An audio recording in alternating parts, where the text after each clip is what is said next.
Go to the race for the White House now, and Donald Trump's latest attempts to reach out to minority voters.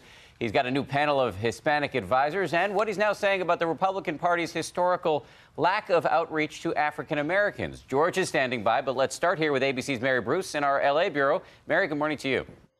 Good morning. Well, Dan, throughout this campaign, Trump has raised plenty of eyebrows for his comments about minorities. But this morning, he seems to be refining his message as he makes a new appeal for their support. I want a totally inclusive country, and I want an inclusive party. This morning, Donald Trump has a new pitch to minority voters and a new admission. The outreach to the African American community is in an area where the Republican Party must do better, and it will do better. Just days into the latest Trump reset, meeting with his new Hispanic advisory board. The weekend already marked by protests and outrage over this stark plea. What do you have to lose? You're living in poverty. Your schools are no good. You have no jobs. 58% of your youth is unemployed. The vast majority, more than 75% of us, are not living in poverty. We are employed. We are working hard Americans. In Virginia, some Trump supporters not ready to embrace his approach. I think it is kind of offensive to say something like that. I think that, yeah, he might have a tough pill to swallow. But it's not without support. We're among those that are listening and want to try something new. Hillary Clinton's just going to take us down further down the road into despair. It's time to wake up. African Americans, wake up. Let's give the man a chance. And this morning, the latest fundraising numbers are in. Trump has picked up the pace, raising more than $36 million in July, but Clinton is still way ahead, pulling in $52 million last month. Dan and Cecilia?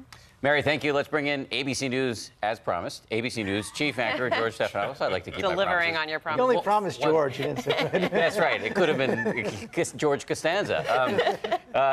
Let's get serious for a moment. Given that Trump's approval rating among African Americans is, last we checked, 2%.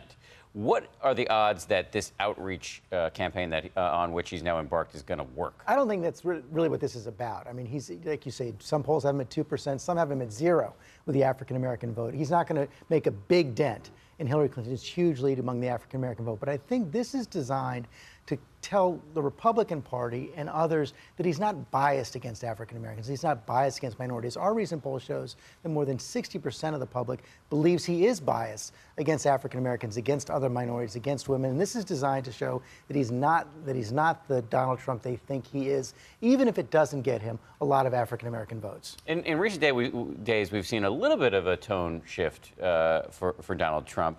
Among the political experts with whom you have chats, is there a sense that this is durable? Can he really change? Yeah. It's the big question. That's the question we're going to ask his new campaign manager, Kellyanne Conway, today, because he said in so many different occasions, you know, this week he finally said he regretted certain things in the campaign. Didn't say what they were exactly, but in previous instances in the campaign, he said he didn't regret what he said about the Khan family, what he said about John McCain, what he said about the New York Times reporter. The question is this a sign of a real shift for Donald Trump? Is he ready to reach out and attract a bigger base, not just the hardcore voters that supported him in the primaries? You're talking to the other side this morning, too, George, and I look at this front page of the Washington Post, the headline here, comfortable lead for Clinton. She starts refining an agenda.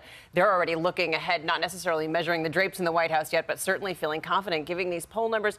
What's the danger in that, though? The big danger is complacency. You can't measure the drapes in the White House before you're elected. There's still more than 80 days left until the election. And, you know, you can even say, given how horrible Donald Trump's summer was, Hillary Clinton could even be doing better than she's doing right now. And some polls still show it's a 3 to 5 point race. So they can't take anything for granted. But I think what that article was talking about is Hillary Clinton trying to create some kind of mandate, if indeed she does win, by putting out her plans on immigration, on student loan forgiveness, on infrastructure and jobs. So it's not just a never Donald Trump campaign. People are actually voting for an actual Hillary Clinton agenda.